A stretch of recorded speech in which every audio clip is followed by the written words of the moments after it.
All right, so we are very excited about our conversation tonight. We had to do this because of what is happening on Tuesday. As many of you may know or may not know, there is a Long Island-wide school board elections. And so we had to get this information out today to make sure that everyone is up to par with what to do and how to vote. Because this year specifically, all school board elections are going to be voted on by absentee ballots.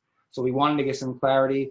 Again, my name is Danny Lloyd. I'm the founder and president of Minority Millennials, and we've been hosting these conversations live for the past 2 months. Specifically, we started this with COVID-19, and we were just making sure that the communities most impacted by COVID was heard and that we were getting resources and knowledge shared from legislators to community activists and to experts in industry.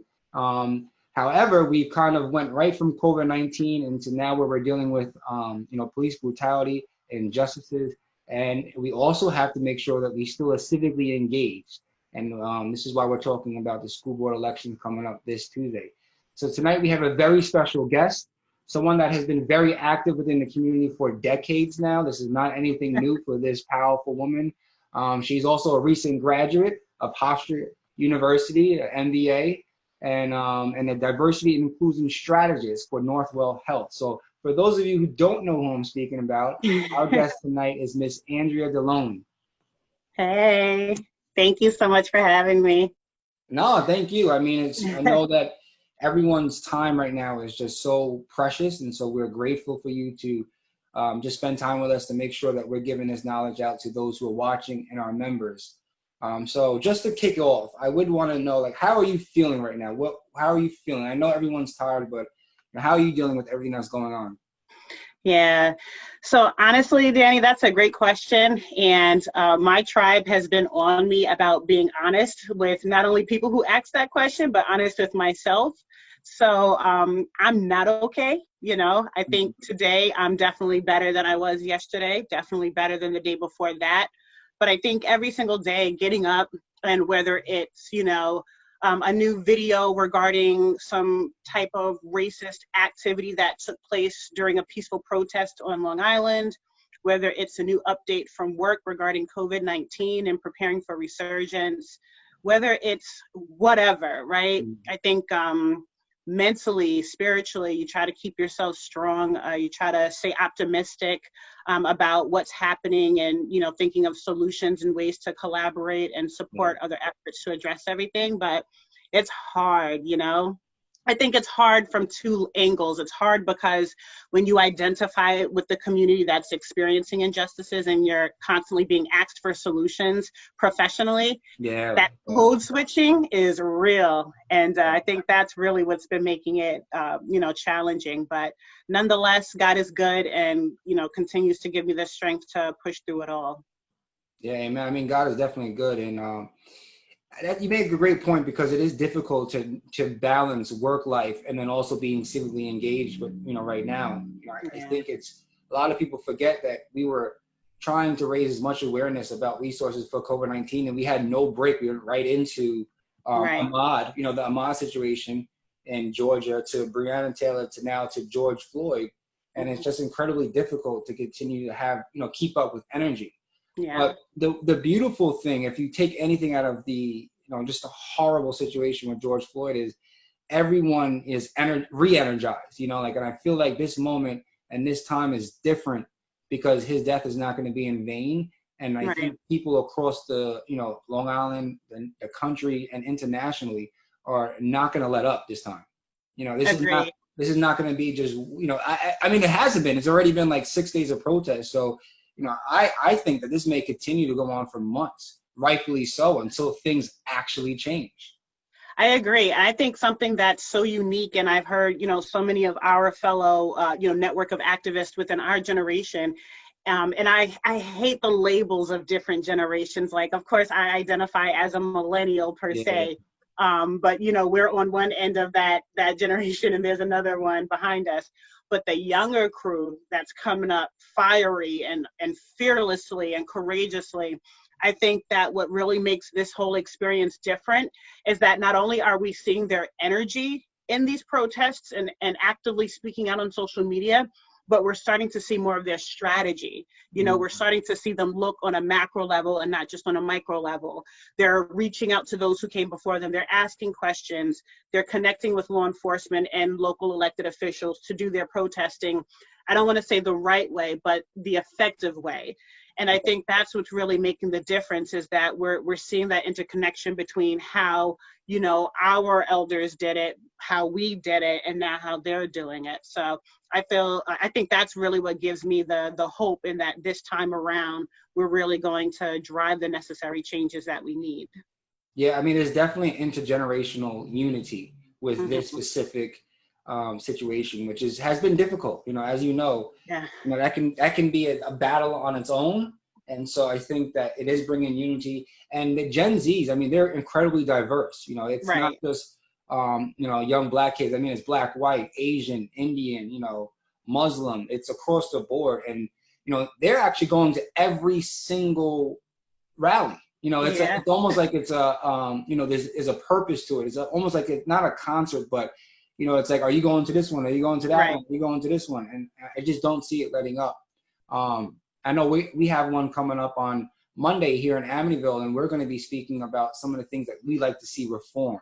You know, and I think that's very important to make sure that each rally continues to reiterate what we want to see changed, and that we need to see it changed now.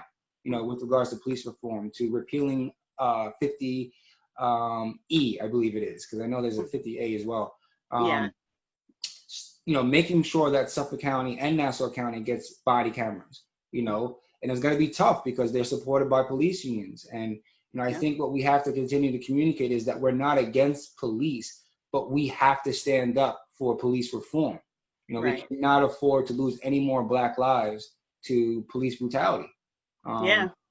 And I think it's so important because, you know, when we talk about changing a system and you know, rallying behind changing legislative policy, that's where the significance of good data comes in. And I know, you know, even throughout COVID and listening to all of the interviews and the sets that you guys did, making sure that people are connecting to solid resources that's providing them with good information. Because when you're sitting at the table, and, you know, I'm preaching to the choir, but when you're sitting at the table with those who have the power and the influence to change policy, they're not going to change it based off of emotion. They're not going to change it based off of, you know, the number of buckets of tears, unfortunately. And it's frustrating to say that, but that's not what's going to drive the decision to make a change in policy. It's important that we're documenting these things. We're looking at information to be able to provide them with the number of offenses that were committed for specific officers, the number of complaints that have been submitted, because when you start to speak their language and what directly impacts how they do what they do and how they get by doing what they do, that's when you have their attention. I think that's where you kind of put people in a position where their backs are now against the wall, and now they have to listen to what you're going to say. Exactly. And like you said, it's utilizing data to increase the amount of leverage we have to make sure that they're listening. And then two, you want to make sure that police officers think twice before they pull that trigger, or that another police officer thinks twice before he puts his knee onto someone's neck, especially when they're already handcuffed, you know, when they're already subdued. And that's what we're standing up for, and that's what we're going to continue to stand up for. We're going to continue to rally until these things change, and I think that has to get conveyed in a peaceful but powerful way. And Long Island has been doing a great job of doing that, I must say. I think Long Island and Newark did a great job as well. We're the two geographical areas that are really showing how to do this. And then also expose racism. You know, like you see situations in Merrick. You see what's happening in some places like West Islip and Massapequa Park. I think that this is our opportunity to expose racism for what it is, and then also make sure that Long Islanders know that we're not going to accept that. You know, like racism is in the minority. You know, we're the majority. You know, we're the majority that wants unity, that wants equity, and we want progressive growth and changes. And we're just not going to allow the nonsense to kind of like wiggle its way into what's happening right now. We're not allowing it. Definitely. And it's so crazy. Like, I think over the past 72 hours alone, you know, we've been seeing so many people take their anger and their fight into exposing Long Island's economy, right? So it's not just about going back and forth on a social media post with someone who made a racial slur or who had a very blatant, significant post regarding their racist beliefs and views or derogatory remarks. People are looking at these names and they're going on LinkedIn, they're Googling, they're searching through Facebook, they're seeing, oh, you own what business? You're an attorney at a firm? Wonderful. Let me Google that firm's number to contact HR.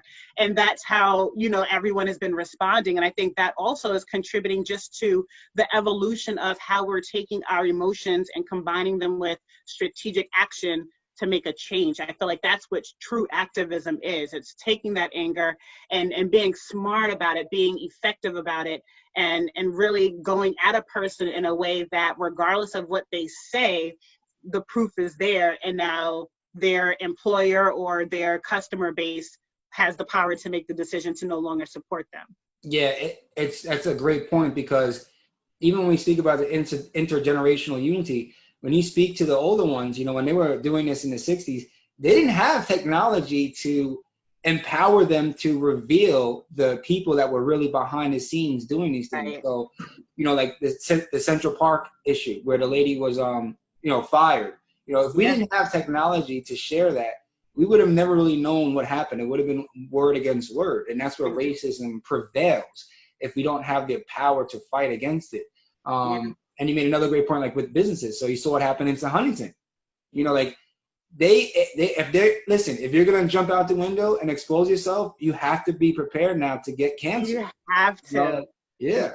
And I think it's so funny because even then, I believe it was like a day later and they showed pictures of the gentleman now boarding up his restaurant after making the statement. And I remember commenting on someone's post like, oh, can't wait to hear about that insurance fraud story of him doing something to show, the protesters damaging. But, I think when it comes to racism, right, especially when we're seeing it in such a outward, open, immature manner, these folks that are displaying these attitudes, they're sloppy, man. Like they're sloppy, they're reckless. And it's like, all these years for our generation, seeing it and experiencing it, we don't have to go after them in some of the older ways that we used to, because they're so careless that all it takes from us is a screenshot and an email, and then we're on to the next part of this fight. Yeah, I mean, listen, we're emotionally disciplined, we're spiritually disciplined, we're mentally disciplined, we're physically disciplined. I mean, I think we are much more equipped for this battle at this time. Definitely. It's just, we're not going to let up, no pun intended, but we're not going to let up. We're not going to keep our foot off the neck of racism. It just started pouring over here. So if you hear, same, I'm right down the block from you, so I muted my phone, like, what's going on? Yeah. Wow, that's crazy. I hope that people can hear us with this. But, so, I mean, it's, it's an issue that's been around here forever. And I think that, again, like you're saying, it's just getting exposed, and we have the tools and resources to make sure that it just really, as much as possible, ceases to exist. Yeah, absolutely.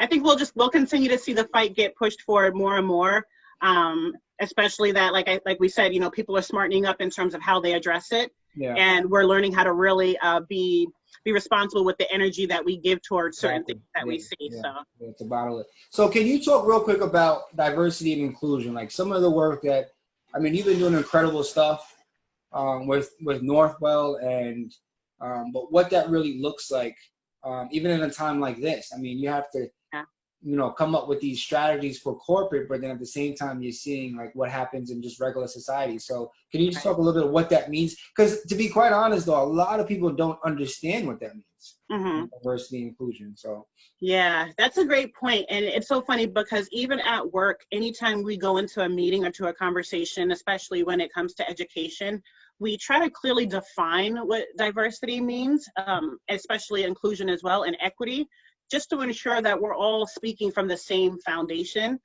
because we all come into it with our own experiences, you know, our own encounters, our own belief systems, our own considerations.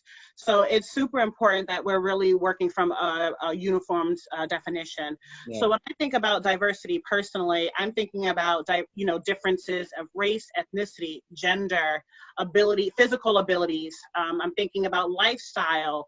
I'm thinking about, you know, sexual orientation, gender identity, religion.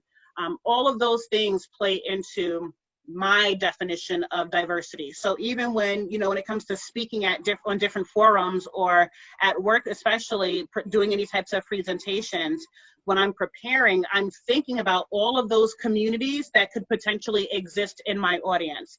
So whether that's a veteran, you know, whether that's someone who has a disability, but I visibly cannot see that disability, I'm considerate of all of those things. Yeah. And then when it comes to inclusion, how am I setting the space and creating a culture where all of those different factors that I just described are being considered in the planning, in the discussion, in the decision-making process?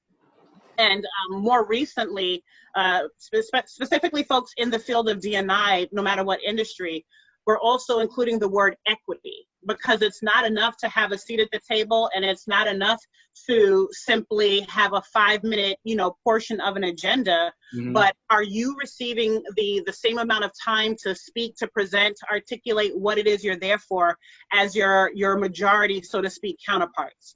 So it's so important that, you know, when we talk about all of these things, especially now when it comes to the community advocacy work that we're doing, we're being mindful of these conversations, right? Because it's, as you said before, we have a whole generation that is so diverse, and although they're not naive to the difference in color, you know, they're much more inclusive. You know, they're looking at the collective generation versus the individualism of the individuals within that particular group. So with the work that I do specifically at Northwell, our department is diversity, inclusion, and health equity. So to your point about fighting the COVID fight, you know, when a lot of that data was published through news outlets around Black and brown communities being more significantly impacted by the virus than white communities, our department looks at the bigger picture, the whole picture rather. So we're looking at food insecurities, you know, we're looking at income levels within certain communities and how that all plays into the lack of adequate healthcare resources for those areas. When it comes to diversity and inclusion, my work is specifically focused around workforce diversity. So not necessarily from a talent acquisition piece, because we have a team in talent that focuses on that. But once we have our diverse team members in the door, what types of programs and opportunities are we creating to, one, promote personal and professional development, two, give them opportunities to pay it forward and give back in the name of Northwell and using the resources that Northwell has to offer, and three, how are we strategically aligning these diverse team members to work on business impact goals so that they're able to get that face time with our senior leaders and make a name for themselves and learn more about what our health system is doing. Okay. Wow. I mean, that's definitely deep, but you just did an incredible job of breaking that down, because it can be confusing, you know, even equity can be confusing, because a lot of times people get that confused with equality, you know, and there is a difference in those words and the impact of those words. And so, you know, salute to you, because I know that you're doing incredible things over there, and it's just the beginning too. Northwell seems to be very progressive. So, you know, I know that they're definitely trying to make sure that things are changing on Long Island and across the country. So shout out to you and shout out to them. I did want to jump into, so we have the school board elections coming up. I mean, you know, we know that it's very important here in the area, not only just in town of Blavon, but across Long Island. The biggest difference though with this year is that, you know, we're not going to the polls. And I don't know if people fully understand that yet. And that's the main reason why we need to address this. And it's a little late, but we still have time. And so can you talk a little bit about what's different this year with the fact that we're not going to the polls? We're going to be filling out absentee ballots. I mean, is it, if someone has not received their ballot as of right now, you know, Saturday evening, can they still vote in Tuesday's election? Yes, so as long as someone is a registered voter, if you have not received your ballot in the mail, which unfortunately in my district here in Amityville, I believe there are still several neighborhoods and blocks that have not, you can reach out to your school administration building, and you need to do that as soon as possible. And it's as simple as going on Google, typing in the district that you live in, looking up administration, and getting the contact information for your district clerk. The district clerk is going to be the person who confirms your status within the district and will coordinate time with you to come physically pick up your ballot, because like you said, at this point, time is not on our side. So you'll be able to physically pick it up, complete it, sign and seal, and then hand deliver it on Tuesday back to your district clerk's office. Do not mail it, because at this point, it will not arrive on time. And like you said, Danny, on Monday at the protest and the rally here in Amityville, we'll be able to collect those ballots. And we did receive confirmation that we can hand deliver on your behalf and drop in the locked box. So wow, nice. That's great. That's great. So we got to get that message out more. Definitely. Right, so that's huge. And so, I mean, I think most people should know, but is there any way that we can find out who the candidates are at this point? Is there one place, I know Black Long Island has been pushing it a lot. Yeah, I mean, there's definitely a ton of resources. There's Facebook groups, like you mentioned, Black Long Island, that definitely promotes a lot of the candidates who are running. And I say this with responsibility, right? So we're not simply voting for a person because they look like us all the time. We're voting for someone because they come from our communities. They're raising children still in our communities. They have relationships with community members. They understand the unique dynamics of said community. And so when they're at the table in these board meetings, they're really able to speak from a place of transparency, of empathy, of connectivity to the district and for the students, and really be an advocate for the students. Yeah. So when it comes to researching and looking up who's running, especially in school board elections, because a lot of times it is more grassroots, it's not so, News 12 publicized. There's enough people, I believe, on this island who in every town, you can send a Facebook message to ask the question. Mm-hmm. And if not, you can reach out to the local NAACP president, because despite how many likes they're getting on social media, their local chapters are still very much connected to what's happening. And so that's a great resource to tap into. If you live in a community where, perhaps there's a church that is extremely engaged in what's happening in terms of community fairs, reach out to the pastor there, reach out to the secretary and ask, hey, I'm really looking to learn about what's happening in the community. I want to vote. Do you have any resources or information? Social media, search the name of your school district and see what comes up. See if anyone's been posting names and tagging the name of the district. I think, when it comes to being civically engaged, it's always twofold for me. So I know we have a responsibility to provide our community members, our peers, our family members with the information. I also want to challenge that notion and say that we're all responsible for how much information we gather, how we learn, how we connect.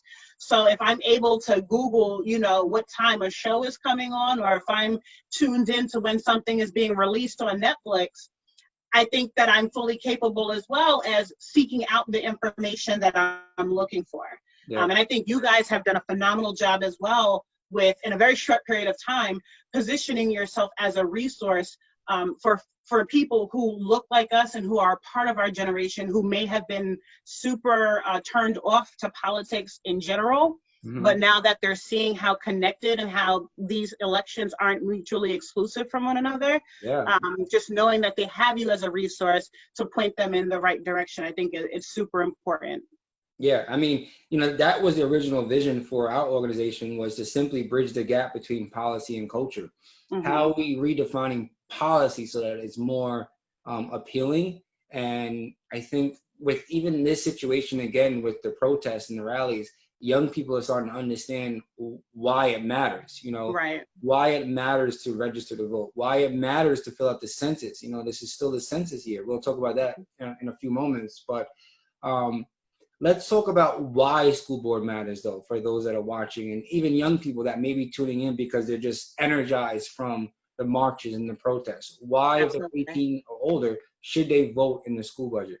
I mean, in the school board vote. So I'll start with maybe with the older generation first.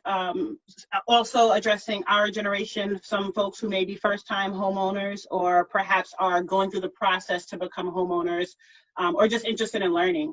So a part of your taxes goes towards your local school district. And so it's super important that you understand what those tax dollars are going to, especially when it relates to ensuring that the welfare of the students within your community are receiving adequate education, are being taught by educators, and have social workers and all of those other resources and dynamics within their buildings to ensure that during the time that they're under their care, they're receiving everything they need to be successful when it comes to walking across that stage their senior year. More on a level of not necessarily being financially connected to the district, it's important to know what's going on around when it relates to education, because these are the next generation of kids that are going to be coming out to, be business owners and to be leaders in the corporate sector, our elected officials, etc. So when we think about, being engaged in school board elections, we want to make sure that it's a superintendent and a board of trustees or a board of trustees who understand the unique needs of that community. If I'm coming to school board meetings, are you really listening to understand what my concerns are? Yeah. Are you in a position to really develop solutions and strategies where I feel, again, back to the inclusion part, that you're listening to what's important to our community, that you're listening to what's important to parents, that you're really understanding what the students want and need versus sitting around the table and thinking that your idea is the best idea. Mm-hmm. When we think about the budget of the district, it's so important beyond just, your tax dollars.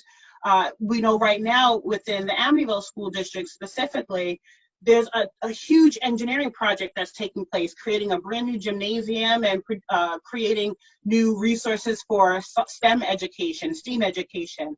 So those things are so critical to know about, because that's really going to determine whether or not these are folks who truly care, truly want to, pay it forward and give back to the community, or they simply want to occupy the space because they want the title, they want the notoriety to say that they sit on some type of board, that they won an election, or dare I even say, to feed the ego. You know what I mean? So it's so important that the school board, just as much as any elections, whoever those people are, they know that they're going to be held accountable for everything that they say.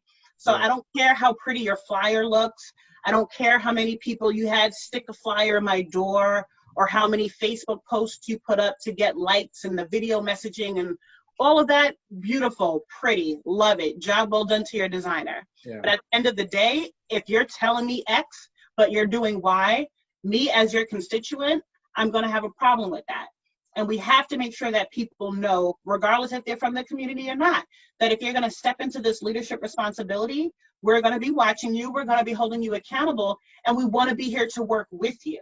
And if you're not coming from a place of being collaborative, then unfortunately, when your time is up, we're going to have to work to get you out. Oh, yeah. Exactly.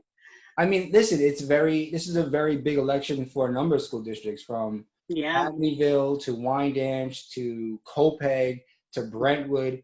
Those are the ones that off the top of my head. Bayshore, Hempstead.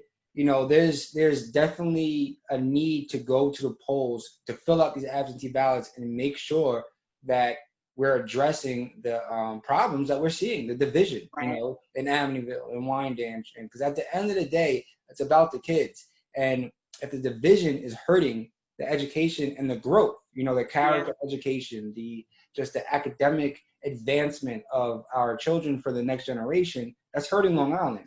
That's going to continue to hurt everything. And that also falls into racism and prejudice, and all these different things that just kind of bundle into that. Because I saw Tracy Edwards actually today, she posted something about the lack of diversity in schools, which we all knew, but the numbers are just staggering.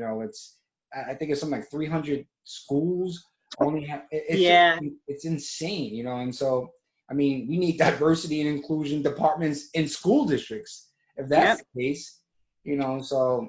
Yeah. You know, and it's crazy because like we've definitely seen, you know, and I know specifically in Amityville for many years, the community has, you know, we've challenged our current board and we've made recommendations around how do we shift this, right?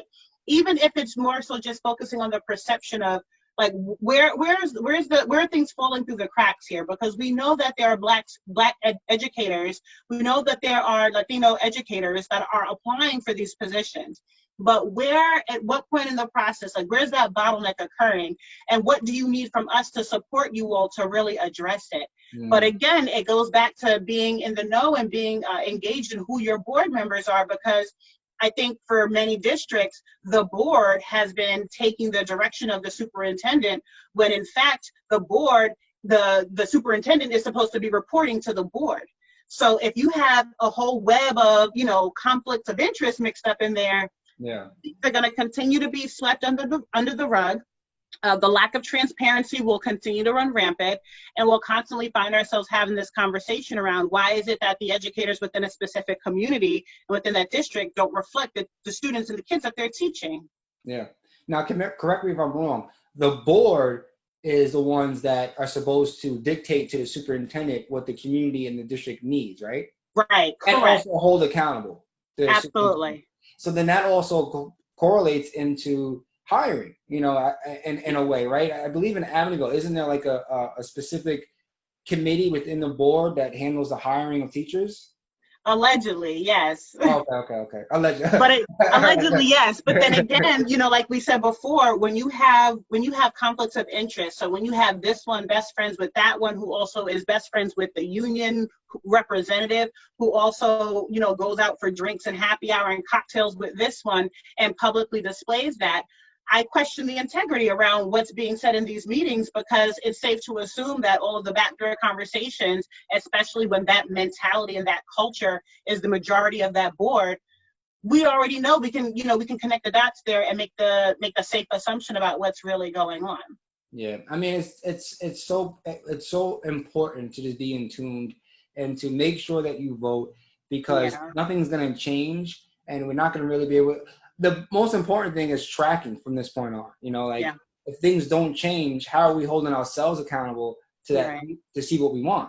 You know, if the board is not doing their job, how are we making sure that in 2 years or next year we get people riled up and enraged in a peaceful way to go out to the polls and to get people on there that deserve to be on there and have their kids' best interest, because that's what matters most. Yeah, and you made such a great point there, Danny, because when we think about like voting, I think what also is starting to shift more and more, and we saw this last year with Andrew, is that we're starting to look at individuals who have the influence and how we can begin preparing those individuals to run and understand the process of running, you know, because I think when we constantly push vote, and then by the time we get a person in a position to vote, if they lack that influence or they don't necessarily have relationships with both sides of town, and I'll say that because every town has one side A and side B, we find ourselves in a game of catch up when it comes to campaigning. So I think it's equally as important that, you know, when we see our younger generation of students and of, you know, younger people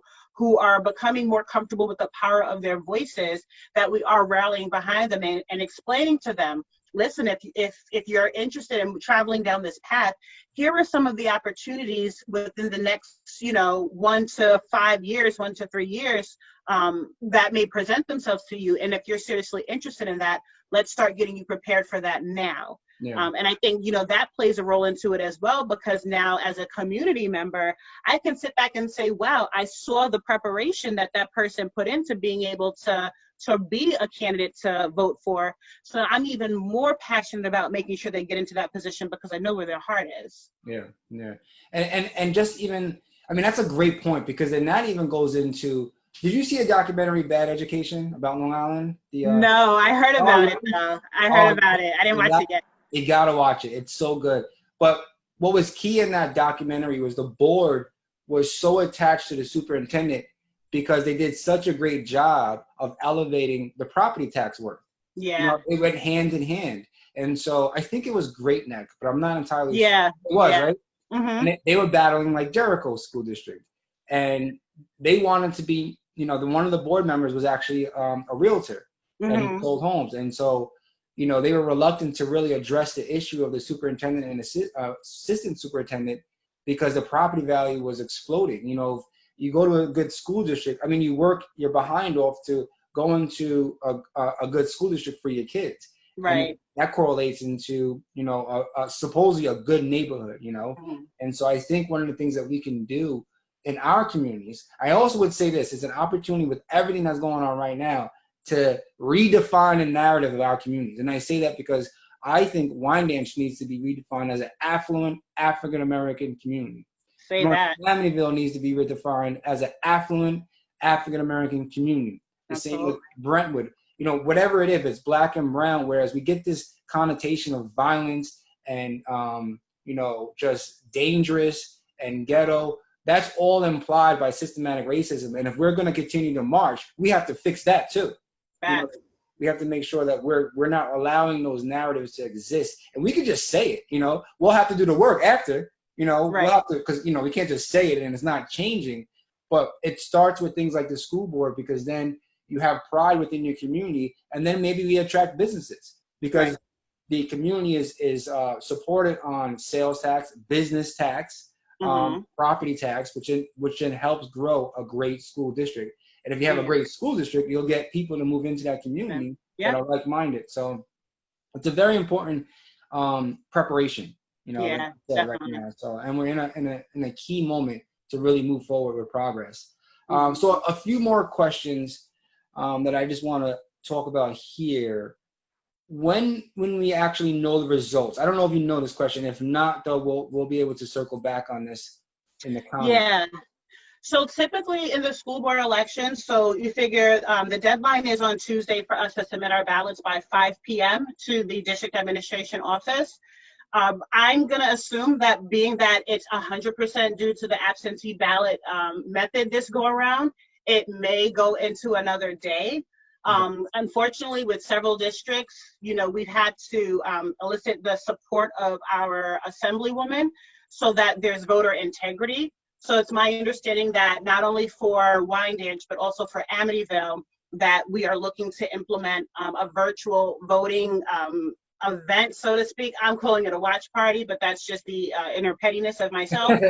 But we're looking to implement something where the voting can be, or the watching of the votes being tallied, be done on via Zoom or a virtual platform, so the community can actually see as the votes are being tallied up, and to hopefully mitigate any of the unnecessary stuff that shouldn't really even exist in a school board election. So I'm hopeful that if not by Tuesday night, late Tuesday night, perhaps there's going to be some type of time frame for the following Wednesday, that following day. Copy. So I did see that you shared something from Assemblywoman Kimberly Jean-Pierre that she was doing with Amityville School District, and I think Wyandanch is specific to the district clerk. Can you talk about that a little bit? Yeah, so in the event where the community has concerns around the integrity around the overall voting process, this is why you have your certain elected officials in place to really advocate, because they have relationships with agencies such as the Attorney General's office. They have connections to your county board of elections, and so they're able to pull on those resources to help to figure out solutions where there's no precedent. So who would have imagined that a COVID pandemic would have hit our generation and significantly impacted the way that we operate and the way we function from a voting standpoint, from a lifestyle standpoint. So it was crucial that, knowing that that's the influence and the level of support that our assemblywoman has, we reached out to her and her team, both candidates who are running and then just general constituents. And we reached out to kind of figure out, being that we're in such an unprecedented time, what are our options? Because we're stuck. We don't know what to do. We all don't wake up every day and study the handbooks and the standard operating procedures and policies of our district. So what do we do? And that's where we were able to get a lot of guidance in terms of, potential options that we have to consider, getting the approval so that members of the community, like us can go out and collect signed and sealed ballots and deliver them for those who maybe are physically unable to get to district administration building. So that's where that comes in. And I made the post that said, not only knowing who your elected officials are, but to have relationships with their offices. You know, so many people within the town of Babylon, and I must say that our electeds around within our town are phenomenal. You know, they make themselves available. They're a tremendous resource, not only them, but their staff members are tremendous resources to us. So we were able to express the discontent around the process, and it was like, no questions asked to really dig in and investigate and see what was going on. So shout out to Assemblywoman Kimberly Jean-Pierre. Wow. Shout out to our county legislator, Jason Richburg, and to their entire staff for all of the support that they've been lending, not just Amityville, but all of the districts who find themselves in this position. Yeah, no, we definitely have some good elected officials. So I have 2 more questions. I know I don't want to take up too much time, but with regards to the pandemic, you mentioned that. How do you think the pandemic is going to affect spending levels and the tax levy with this upcoming, school budget? Yeah, that's a great question. I think, looking at some of the resources that are typically included in the school budget, so whether it's transportation, whether it's staff salaries, whether it's just, your general, what's the word I'm looking for? Just like your building maintenance and things like that. Because these buildings and properties are unoccupied at this time, and seeing the investment in technology that was needed to ensure that all of our students have the resources at home, the iPads and just the platforms and converting curriculum over to a digital platform, that's really going to play a huge role in not only this budget, but I also think from a community standpoint, how we question budgets moving forward. Because the same way that COVID came out of nowhere in 2020, who's to say that it won't be another, whether it's a global health issue or a natural disaster, will impact how our students learn, how our staff, our administrators are able to do their job effectively. So I think it's important that we start to, take these types of situations as examples and really get serious about crisis management and how we allocate appropriate funding to ensure that it is a smooth transition. I think this is a great example. I think, I can honestly say that the current folks who are in these elected positions, they did do a reasonably fair job, a reasonably good job actually, making sure that our students were prepared with the resources that they need. And just from having conversations with parents, knowing that the teachers were still very connected because of the investment that went into making sure they had the tools to reach their students on a daily basis, no matter what time of day. So super important. Even when we talk about recovery, we're currently in the state of recovery. That's what we refer to this at Northwell. So even looking at financially, how are we going to transition back into the district? These facilities have been unoccupied. So what types of quality checks do we need to make to ensure that, our HVAC systems are still operating accordingly, that we have adequate resources for disinfecting, for cleaning our facilities, that our staff classrooms are adequately resourced with, materials to ensure that our students are safe. So again, all of these things have to go into play. I'm very curious to see how the state supports all of the districts, specifically districts in communities like Amityville and Wyandanch, because the same, the resources that they provide to New Hyde Park and to, Merrick and to all of these other communities are going to look a lot different than what's needed in communities like Amityville, Wyandanch, Hempstead, CI, et cetera. So definitely some things to keep an eye out on and questions, again, to ask your local board of trustees. Yeah, definitely. And, just to end on this, I think it's important to understand that sometimes people are paying the same property tax in a community like Wyandanch that they're paying in Jericho, so that's why I say we could run with saying we're an affluent community. If we're paying the same amount of property tax, why not? Now we just have to catch up with that narrative, right? Right. Yeah, so that, it's an incredible moment. How do you feel in general? How do you feel? Are you feeling optimistic about moving forward with everything? Do you think things are going to work out for the better? Yeah, absolutely. I think, when it comes to just this life that we live, we only have one, we can't always think so far ahead, because at the end of the day, we have right now. Yeah. And I think that it's so important, you know, every day I wake up, no matter how I'm feeling, whether it's negative, whether it's positive, whether it's tired, I always own the fact that God puts you in a place at the right time for the right reasons. So even if you're feeling tired, even if you're feeling like it's time to give up and just wipe your hands or wash your hands with something, he has you in this fight because you have something to offer, whether it's a financial resource, whether it's your voice, whether it's your energy, whatever that may be. Yeah. So I'm confident that with all of the work that's been done by those who were before us,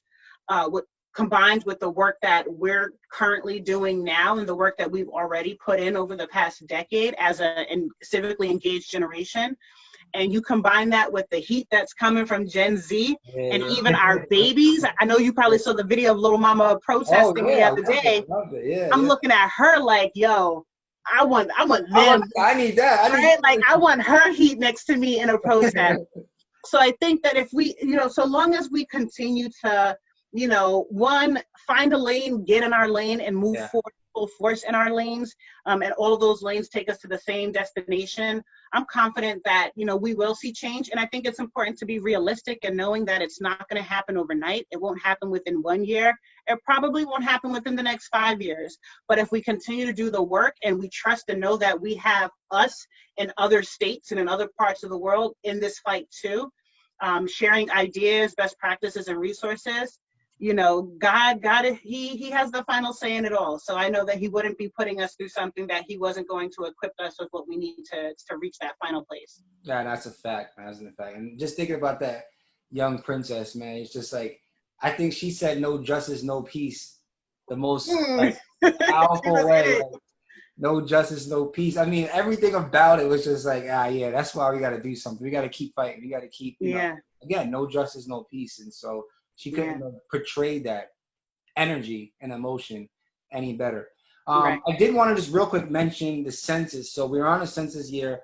A good friend of mine, Jacob Dixon, I think you know who he is, from Choice for All. He always says, you know, it takes 10 minutes to impact the next 10 years. Mm-hmm. And that's what the census does. For those of you who do not know, we are in Census 2020, and the federal government provides close to $780 million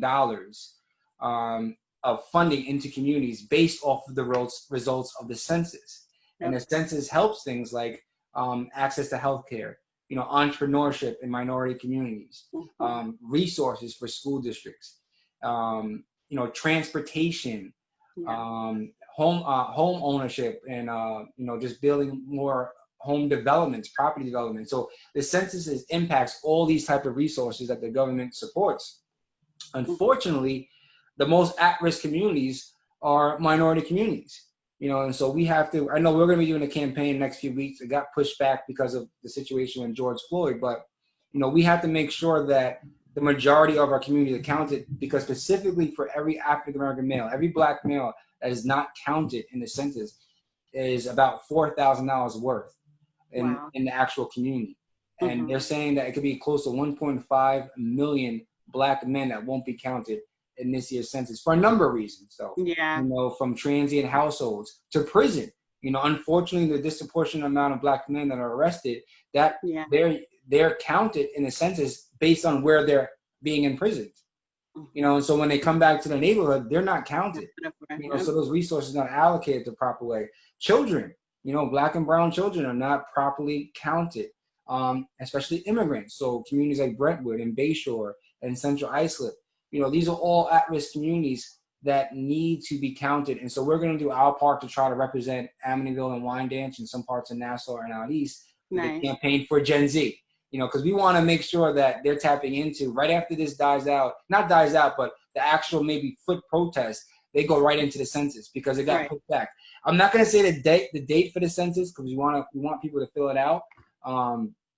But we're going to be doing something with that. It's super important. You can fill out your census at my2020census.gov. I want to make sure I got that right. my2020census.gov.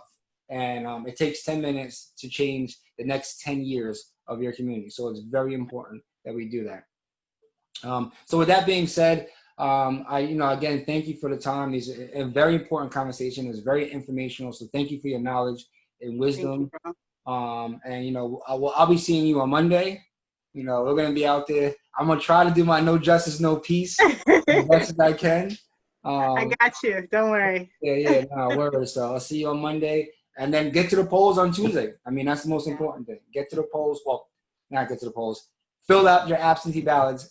And bring your ballots Monday. Exactly. Bring your ballots Monday. Fill them out. Bring them to us. Yeah, exactly. So thank you again. I don't know if you have any final words that you want to share.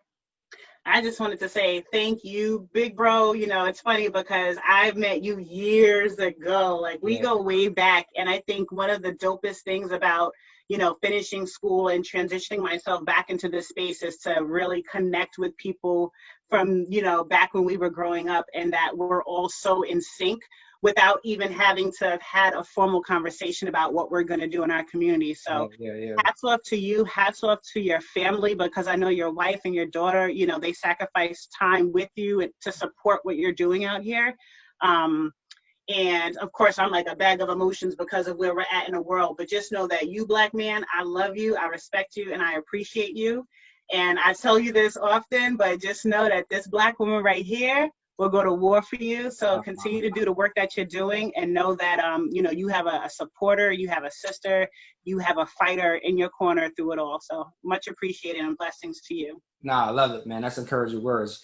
So I appreciate it. Thank you so much. Thank you so much. Love you, bro. All right. Have a good one. You too. Bye-bye.